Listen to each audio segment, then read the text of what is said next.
Hello everyone, welcome to the third video where we will continue to explore and learn about record trigger flows in Salesforce. In the previous video, we learned about the decision element. We covered the simple use case whereby when a new lead record is created and the lead source was populated, a decision element would check for that lead source value. If the value was web, we then updated the lead rating to hot. If the value was phone inquiry, we updated the lead rating to warm. And if the value was anything else, we updated the lead rating to cold. If you haven't seen that video yet, I recommend you start with that one because this video is going to be building on that. Quick reminder that this video is intended to be a build along, hence the name, of course. So by now you should have your Trailhead Playground open on one screen and then this video open on another. So let's go over the use case for this video in the same format that we did before. We'll start by having a look at some diagrams and then we'll move over to Salesforce to start making changes to our flow. So here we have some diagrams. On the left-hand side, we have the diagram that we used in our previous video. So the process starts when a new lead record is created and then we check the lead source. And if it's phone inquiry, we do one thing. If it's web, we do another, and then the process ends. On the right-hand side, I've recreated the diagram, and I've added a few additional steps. So you see that I slowly start to transition the way that I use some of these elements within this diagram. The reason for that is because we wanted to start off nice and slow and simple. But throughout these videos, I want to start using some of the more common practices that I see out in the open world in order to get you a little bit more up to date and a little bit more accurate hands-on experience. So you can see here that I'm using the start element as the lead being created now. And then we have our first decision, which is going to check for the lead source. And if it's web, we're going to go to one branch. If it's phone inquiry, we're going to go to another. And if it's anything else, we're going to go to a third branch. So far, we are pretty much doing the same thing that we did in the previous video. However, after we check for the first branch, we've now introduced a second decision. So let's go through this. If the lead source equals web, and we now have an additional decision to make, we're asking whether or not the email field is blank. So if lead source equals web, and the record has an email address, then we want to update the rating to hot. And if the lead source equals web and there is no email address available, then we want to update the rating to cold. Similarly, if the lead source is phone inquiry, we then want to check for phone number instead of email. And if there is a phone number present, then we want to update that lead rating to warm. And if there is no phone number in that record, we want to update the rating to cold. And after these updates, the process then ends. So there are a few different ways that you could interpret this diagram. And that's kind of why I decided to create it in this format. The reason for that is because sometimes when you're working in different projects, you will hopefully be using a document that will kind of outline all of the solutions, all of the things that needs to be built. And a lot of the times this document will include a lot of diagrams very similar to these. Sometimes they're all text, so it's a lot of paragraphs that you have to read and that kind of describes the process or the solution. But in other times they have diagrams. And so it's important that you start to practice how to understand and translate these diagrams into a flow in Salesforce. So with that in mind, I've taken the same diagram that we've just been through, but I've created it in a horizontal format because I think when it comes to these diagrams, it's quite personal preference.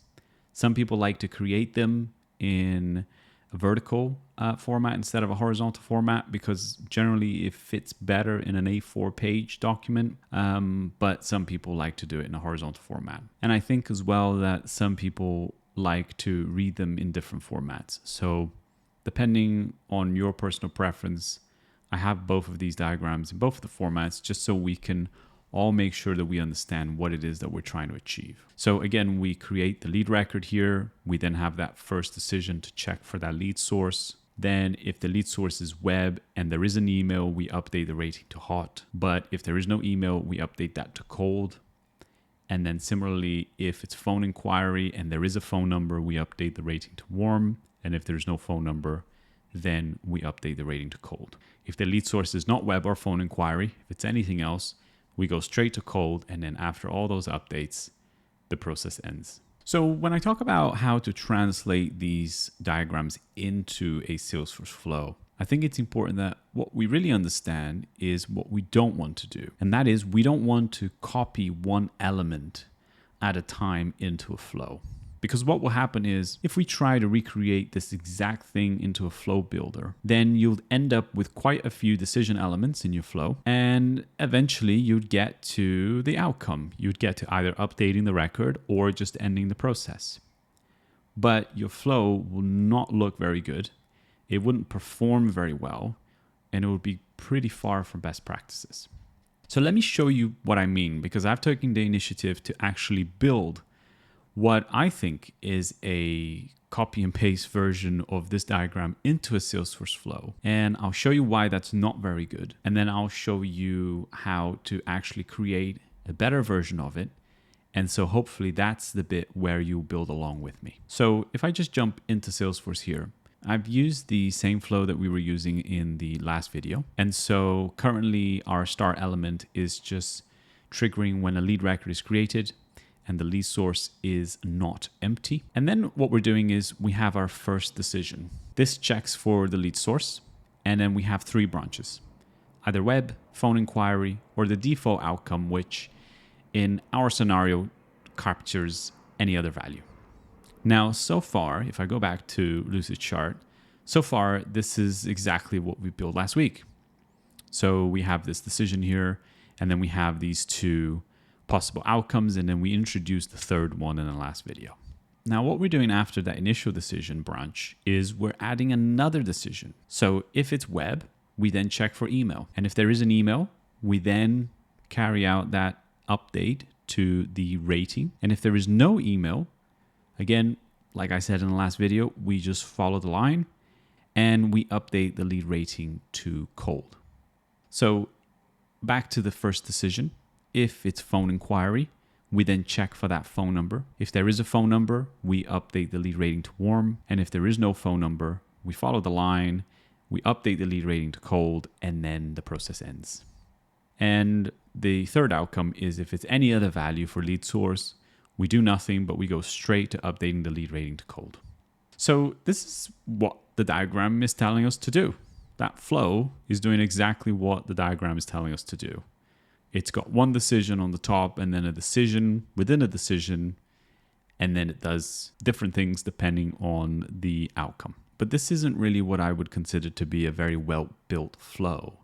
You are not leaving yourself a lot of room for scalability. So if you have to continue working on this flow, you're kind of constraining yourself into this area whereby you have a decision after a decision. And when you start to wanting to branch out, you're going to find that you're going to hit some obstacles. In addition to that, you're also asking for this automation to run past different elements in order to get to a specific outcome. And so it's always good to minimize that as much as possible, because that improves the overall performance of your automations. And of course, because this is a record trigger flow, whereby the record actually triggers this flow, you want to make sure that this is quite optimized, because you can imagine how many times a lead is going to be created that will trigger this flow. So if this is something that's going to run a lot of the times, you want to make sure that it's effective. So the question really is, how do we start to make these changes? Now, the reason why I wanted to make these changes in the video with you is because the decision element is, I think, in my opinion, a really important element when you're creating a flow. And decision elements can be really simple, like the one we did in the last video, whereby you just have a single resource as a condition that can then be executed, or it can be something that's really complex and you can have many resources with a lot of conditions, criteria to kind of satisfy to see whether or not that outcome should be executed or not. And I wanted to introduce just a little bit of complexity to that decision before we move on to something completely new. So what I'm going to do is I'm going to back out of this flow. I'm not going to save these changes that I've made. And then we're going to start looking at how to optimize for that solution. So here I am in the flow that we built together in the last video. And what we now want to do is start introducing some of the changes based on our diagram. So this one over here. Now, the first thing we need to do really is understand what it is that we're trying to achieve, because part of this diagram we've already built. And then the second part is something that's new. So we're not really changing any of the entry criteria of the flow. That means that we don't have to look at our start element, and the first decision of our flow, the lead source, is already checking for web, phone inquiry, or anything else. So we don't really have to do any additions to that either. Those resources are good the way that they are, but we do need to introduce a check for the email. So what we're really saying in this diagram is this: if the lead source is web and the email is populated, then that's the only combination that gets the rating to be updated to hot. And we know this because here's the update rating to hot element in our diagram. And the only line that is connected to this element is the one where it checks for an email. And so that's the only combination that's possible. Similarly to that, if we look at the phone inquiry lead source, if it has a phone number, that's the only line that connects to the update rating to warm. In other words, the rating will only be automatically updated to warm if the lead source is phone inquiry and the phone is populated. Otherwise, we won't be updating the lead rating to warm. And so even though we have 3 decision elements in this diagram, we can actually achieve all of this with a single decision element in Salesforce.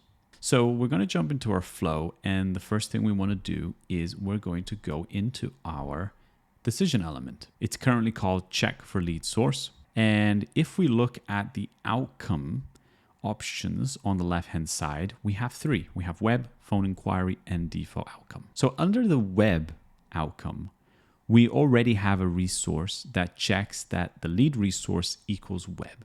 So we know that that's the value. What we want to do now is we want to add that second criteria. So what I want to do is click on the add a new condition. And then in search for resources, I'm going to select my triggering lead. This is the lead record that triggered the flow. And then here I'm going to be able to search for email. I'll select the email field, and then I want to change the operator from equals to is null.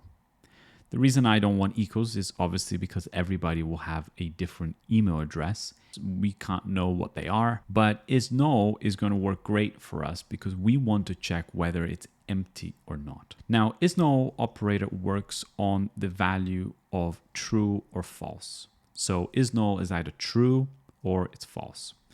We want false because if we go back to our diagram, we can see that the lead source needs to be web and the email needs to be populated.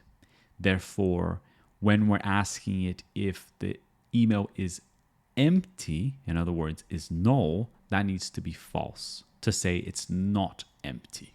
Now that we've done this, it's important to note that this is going to check for both of these resources to make sure that this outcome can be executed.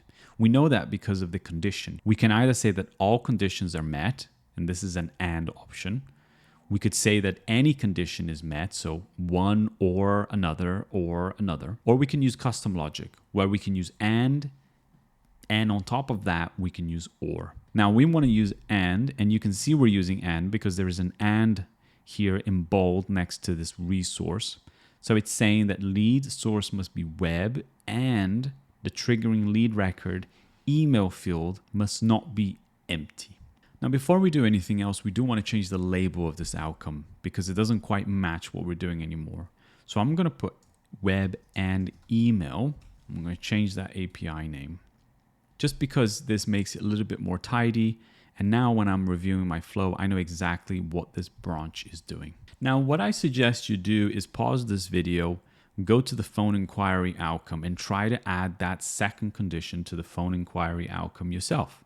And that way, when you come back, we can compare the results. Okay, so I'm going to go to the phone inquiry outcome and I'm going to do the same thing. I'm going to add a new condition. On the resource, I'm going to search for my triggering lead. This is the lead record that will trigger our flow. And now I'm going to search for phone. Now I'm going to select mobile phone. If you have other phone fields in your org, you can make sure that you select whichever one it is that you want to check. But by default, you get two. You get mobile phone and phone. I think most people have mobile phone these days, so I'm just going to go for mobile phone. I'm going to change the operator to is null because I want to make sure this is not empty. And then I'm going to type in false. Now, the next thing I want to do is change that label. So I'm going to put phone inquiry and mobile, and I'm going to edit that API. And because we're here, I'm also going to change that default outcome. Now, for default outcome, you don't set a condition. You don't set any criteria because that is the outcome that will always happen if nothing else is executed. So the only thing you can do here is change the label. This doesn't need any conditions. So I'm going to change this to anything else. The reason for that is because I want to make sure that we're somewhat better aligned with our diagram. So here are the changes that we've made. So now if we look at our flow, we're checking for lead source. And if it's web and it has an email, it's updating that rating to hot. If it's phone inquiry and it has a mobile, we're updating that lead rating to warm. And if it's anything else, we're updating the lead rating to cold. So let's have a look at a diagram one more time. And for this part of the video, I'm going to use the horizontal diagram just for a bit of a change. So the lead record is created. We check the lead source. If it's web and it has an email, we update the lead rating to hot, and then we end the process. So our flow is doing exactly that. But you might be asking yourself, well, what about the red line? If lead source is web and email is empty, in other words, there is no email, then we need to update it to cold. But if we go back to our flow, we're not doing that, are we? Because our decision is going to web and email. There is no branch that says web but no email. So update it to cold, because that's what our diagram is telling us to do. And we can use the same logic for phone inquiry. Phone inquiry, if lead source is phone inquiry and phone number is populated, we update the rating to warm. Okay, our flow is doing that. But what about if it's phone inquiry and there is no phone number? Our flow doesn't have a branch in our decision to update the rating to cold. Or does it? We don't see it, but that is what would happen. So let's review our decision one more time. And this is why I wanted to use this example. It's because I really need you to understand how decisions work in flows, because we're going to be using that a lot. So if you look on the left-hand side, we have an outcome order. And we have three options: web and email, phone inquiry and mobile, and anything else. The way that the decision element works is it's going to check for the first outcome based on order. The first one that we have is web and email. If this criteria that we set is met, it's going to execute that outcome. If it's not, it's going to check for the second outcome. If this criteria is met, it's going to execute it. And if it's not met, it's going to then go to the default outcome, because that's the third outcome, and then it's going to execute that. For whatever reason, if you need to change the order of these executions, or the order of these outcomes rather, then you can do that by clicking and dragging them to a different order. So here we have phone, inquiry, and mobile. And if I click and drag this above the web, you can see that we've changed the order. And if you look on our actual flow canvas, you can see now that the first branch, the one on the far left, is phone, inquiry, and mobile. And then the one on the middle is web and email. Now I'm going to change that again just to show you how that changes on the flow canvas as well. Anyway, back to our use case. Because we've set our decision in such a way, we've actually accommodated for an additional outcome without even making a new branch. Let me explain to you what I mean. Our first outcome is web and email. What we're saying is if the lead source is web and it has an email, the lead has an email address, then execute this outcome. And so if you ask the question, well, what happens if the lead source is web and it doesn't have an email? Okay, well, we know that this outcome won't be executed. And so this decision element will move the check to the next possible outcome, phone inquiry and mobile. And so here it's going to take that lead record that has a lead source of web and no email address, and it's going to check, is the lead source phone inquiry? No, it's not phone inquiry. Is there a mobile phone present? Well, maybe. Maybe the lead does have a phone number, but the lead source won't be phone inquiry. And our condition is that they both must be true. And so is this outcome going to be executed? The answer is no. It's not going to execute this outcome. And so the decision element will move on to the next possible outcome, which is anything else. Now, anything else is our default outcome. And as you can see here, no conditions are needed for the default outcome, which means that if all of your other outcomes are not executed, this is the one that will be executed. And so we execute this outcome. And if we follow the branch for this outcome, the next thing that happens is we update the lead rating to cold. In other words, when a lead record comes in, the lead source is web and there is no email, and now we're following that red line, we're updating the lead rating to cold. So we've managed to capture it for that second requirement without actually creating new branches within our flow, because our decision element is that powerful. We can check for the criteria that are required to happen for this update to take place. And if it doesn't meet that criteria, we can just fall under the anything else branch. And that way we can keep our flow simple, tidy, and most importantly, in line with best practices in a way that's optimized for good performance. So what we need to do now is we need to save this. So we're going to hit save as. This flow already existed before. We already used this flow before. And so now we can just save it as a new version of the flow. Now we have made some changes to it, didn't we? So we probably want to update the description again. Now at the end of this video, I will show you why it's really important to keep updating the descriptions of your flow. But for now, what we're going to do is we're going to update the description. I'm going to make this a little bit bigger. So we're saying here the flow is triggered when a lead record is created and the lead source equals web or phone. It then updates the lead rating to hot or warm. If the lead source value is anything else, the rating becomes cold. We're going to add now this new version adds a check for email and phone numbers. Then the lead record rating value is updated. So we'll leave it like this. We're essentially just describing a little bit of what we've done, and then we're going to hit save.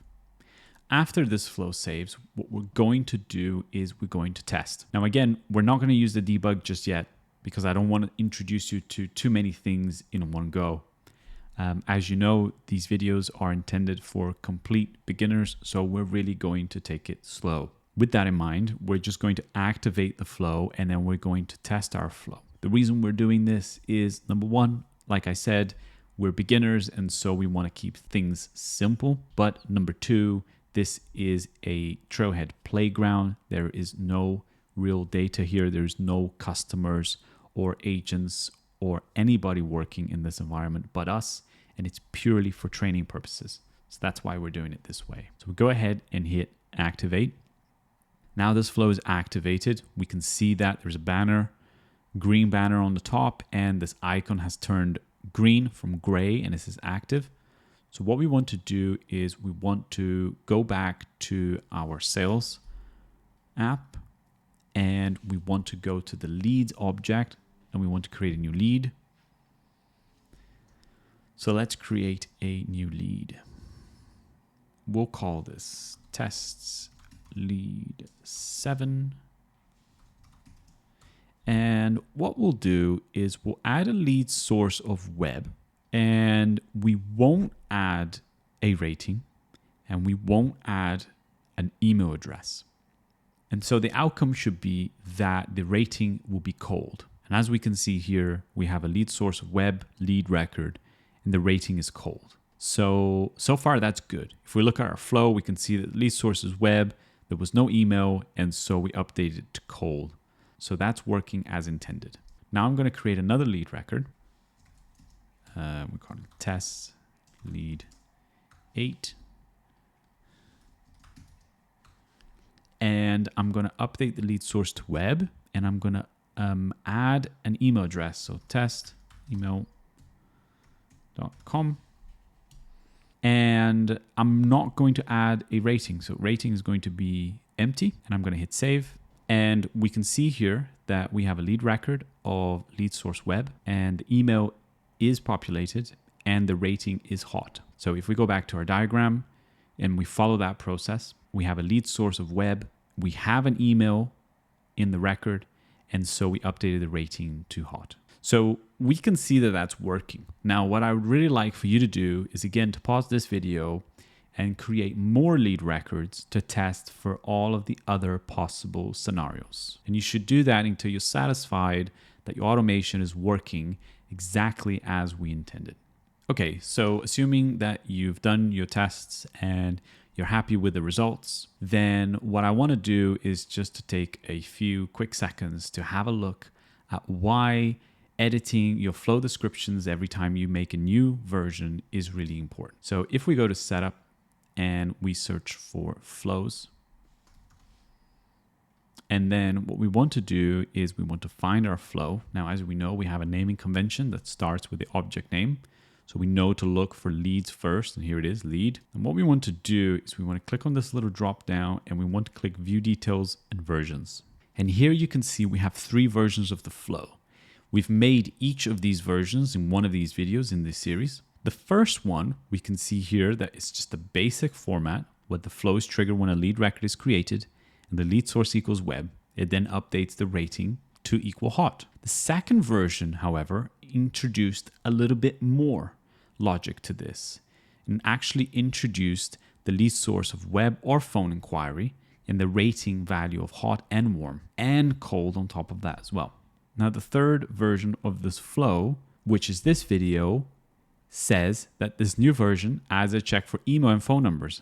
Then the lead record rating value is updated. So do you see how easy it is for us to be able to review this flow and all of the versions that it has, and without having to open the flow and review the actual elements, we can use the description to actually tell us what it is that has been changed, either added or removed. So in this video, we've learned that decision elements are super useful. They help us separate outcomes which are based on different requirements. Rather than having a separate flow per desired outcome, you can use a decision element or multiple decision elements to divide these outcomes into different branches and then customize what should happen if that branch outcome is executed. In the next video, we're going to look at a brand new use case whereby we explore the get element to fetch our desired records, and then slowly make our way towards using loops and assignment elements. As always, if you have any questions, feel free to drop a comment down below. Thanks for watching. Until next time.